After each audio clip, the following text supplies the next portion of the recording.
not faint. Bisag ang mga kabataan maluya. How much more ang mga katigulangan. Magsakit, masakitan. But still our God is faithful. Nagaluwas sa aton. Ano man ang mga hibi mo dira sa imong kwarto nakita kas sa Ginoo. Mga pag-ampo, matag hibi, matag pangayo mo sang pasaylo, matag pangayo mo sang bulig sa Ginoo. Nakita na niya igsuon. Nakita ka sang Dios. Hindi, Lord, salamat, Panginoon. Thank you, Jesus. Because of that, Lord, as we raise our hands to you, Lord, here's our life. We worship you, Lord. Amo lang ning among mabalik dira sa imo, O God. Ang among mga pagkanta kag ang among kinabuhi. So thank you, Jesus. We worship you for this place. Our church worship the Lord. Worship Him. We are in His house. So do not hide yourself. Show yourself to our Abba. Oh, Abba, Father. We worship you, Lord. Thank you, Jesus. Hallelujah.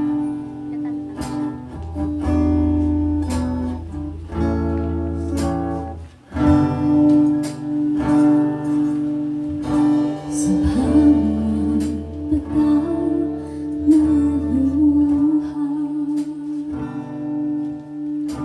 sa aking kahinaan,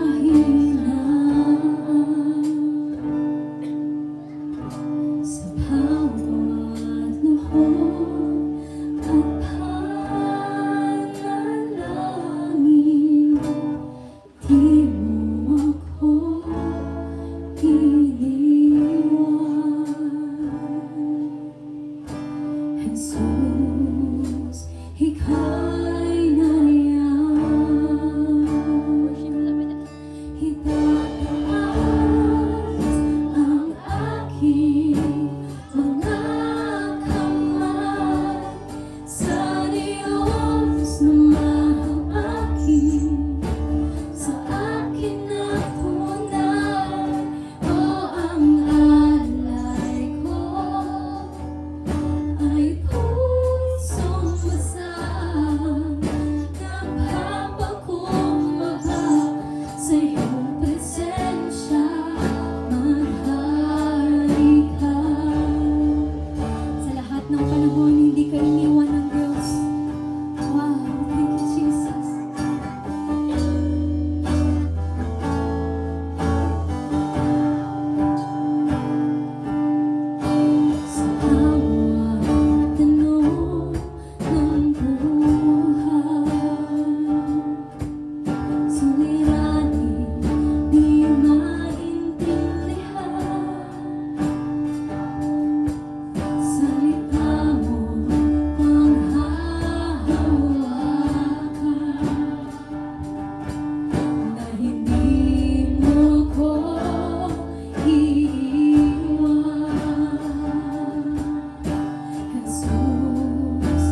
As we raise our hands, Lord, itinataas po namin, Panginoon, ang aming mga buhay, ang aming mga puso't pagsamba para lamang sa iyo, O Jesus.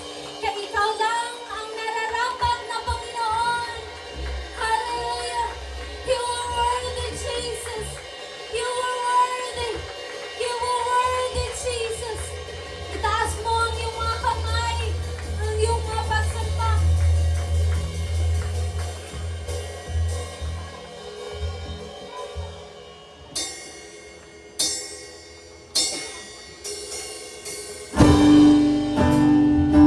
Our God is here.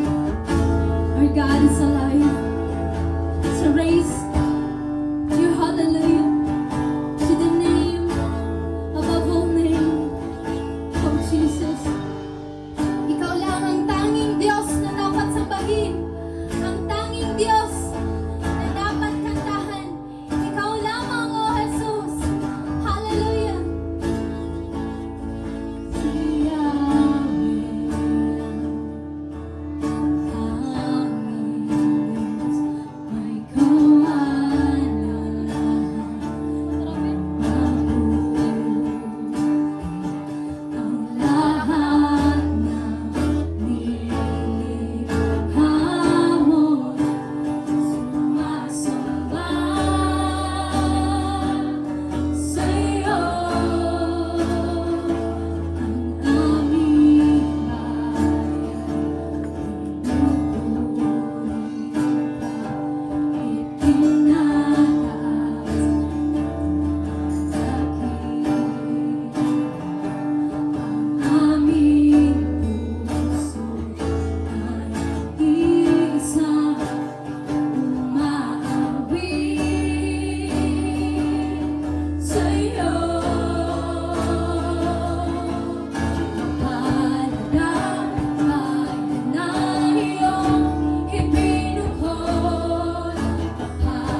presensya sa Ginoo.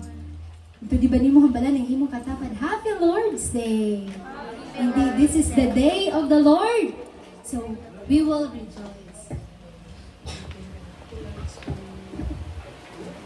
God is good all the time.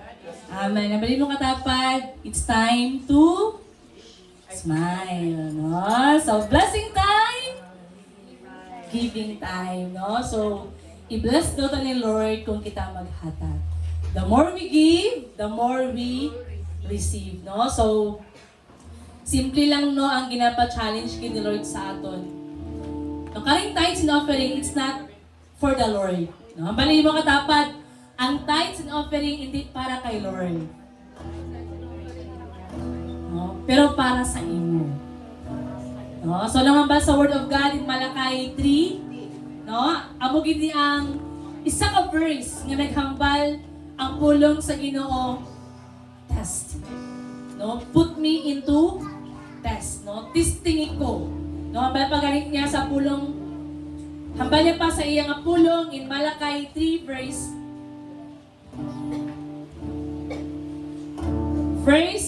8 na mag-start. No? Hambal niya diri, should people cheat God?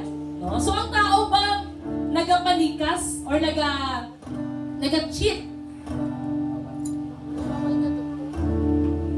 Yet, you have cheated me. No? So, kita kayo na cheater ta. No? Walang sa aton rin exempted. Ang kita na, nakaagi ta sa time na nag-cheat kita kay Lord. Ang bala diri? But you ask, what do you mean? When did we ever cheat you? No? Saan o bang kita nag-cheat kay Lord? You have cheated me of the tithes and offerings due to me. So, kaning tithes, amo na siya ang 10%, bahi na siya sa Ginoo.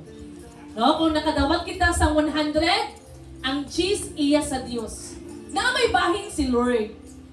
No? Kay iya ang usog, iya ang gininhawa, iya ang talento, iya ang abilidad. Baka bakit natin, Lord, ako man ang aning kamot? Ang gininhawa, kay sino naghalin. Ang kusog, kay sino naghalin.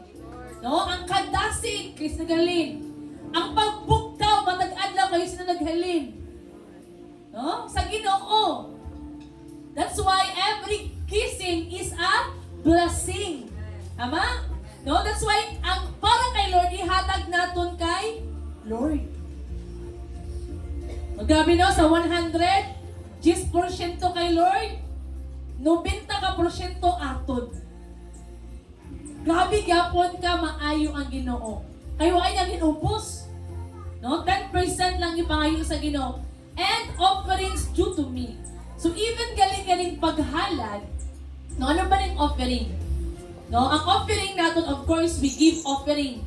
Tama? Pero ang pinaka-the best na offering na ginapangayon ni Lord karon sa aton, ang aton nga kinabuhi. No, ang balay mo katapat, ginapangayon ni Lord ang imong heart.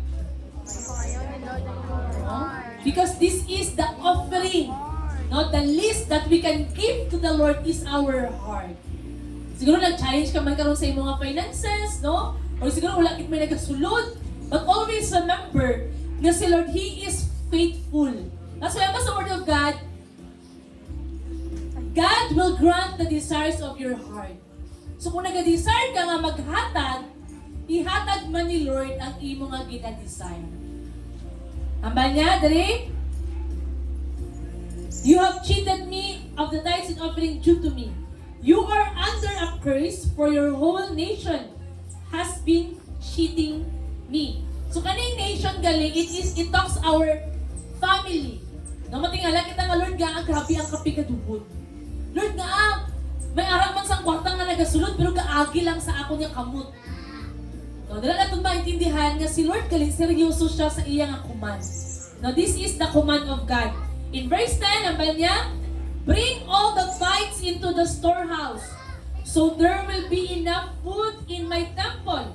If you do, says the Lord of heaven's armies, I will open the windows of heaven for you. I will pour out a blessing so great you won't have enough room to take it in. Try it. Put me to the test. Tama ni Lord? Testing siya. Kaya daw nga abrian ang tambuanan sa langit. No, alam ba, mas damo, bertahan or bintana? Bintana, no? No, pero kabalugid ko sa mga parents, to even sa mga young working adult, sometimes grabe ka challenging ang paghatag. Ay nga man, grabe gid ang crisis karon. Tama ba?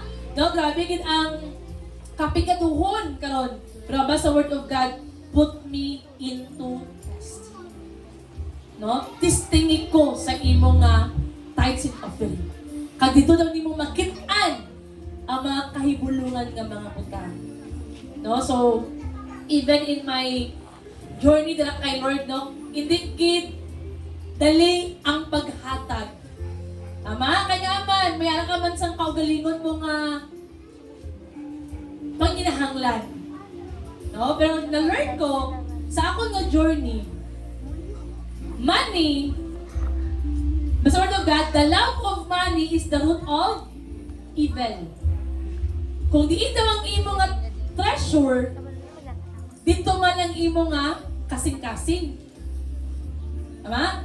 So, ang akong galing ng paghatag, this is a heavenly investment. No? Mali mo katapat, heavenly investment. Sa ari nga investment, wala sang scam. No? Hindi ka lugi. Ginansyado ka. No? Kaya nga man, ang ato nga ginang-investan, kung nag-investment ta, may ara sang katuyuan. Amen? Ang sa panahon nga, mamigado ta, no? Sa panahon nga, medyo makulangan ta, maka-withdraw kita. That's why, every time galing nga nag-deposit na dira, may ara sa mga anghel nga nakakita. Like sa ATM, di ba? Wala ka sa i-withdraw, wala ka sa deposit. Kag magitaan ni Lord ang imo nga pagka matinud-anon. No, ang imo nga pagka faithful sa imo nga paghatag. And did you know, every time nga mo ask kay Lord, the word of God says, ask and you will receive. Sino bang nag-iya sa bahandi? No? Ang balay pagani, gold and silver are mine. No? Even tanan nga kabtangan diri sa kalibutan iya sa Dios. Pero ang challenge sa Ginoo karon sa aton nga maghatag ta nga may kagitan. Maghatag ta nga puno sa pagpasalamat. No, nga maghatag ta nga Lord, ginahatag ko ni sa imo Lord nga puno ang pagpasalamat. Kay nagsayod kita nga ang Ginoo nga aton nga ginaalagaran. Hindi siya tikalon, ag wala siya nagabag-o. No? Our God never change and our God never fail. Ag si Lord hindi siya tikalon. He is a promise keeper.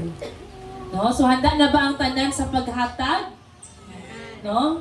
No, excited na ba ang tanan sa paghatag? Amen. Kaya excited naman ang tanan sa paghatag, no? Let's stand our feet and let's give our tithes and offering cheerfully.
Before pa man tayo mag-declare isang 7 declaration, na gusto sa Diyos na aton nga tukuhan.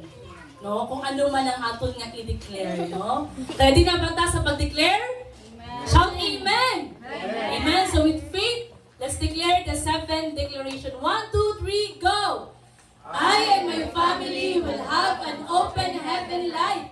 I receive blessings so great I and my family can't contain. I receive. I and my family will have super abundant crops. I receive.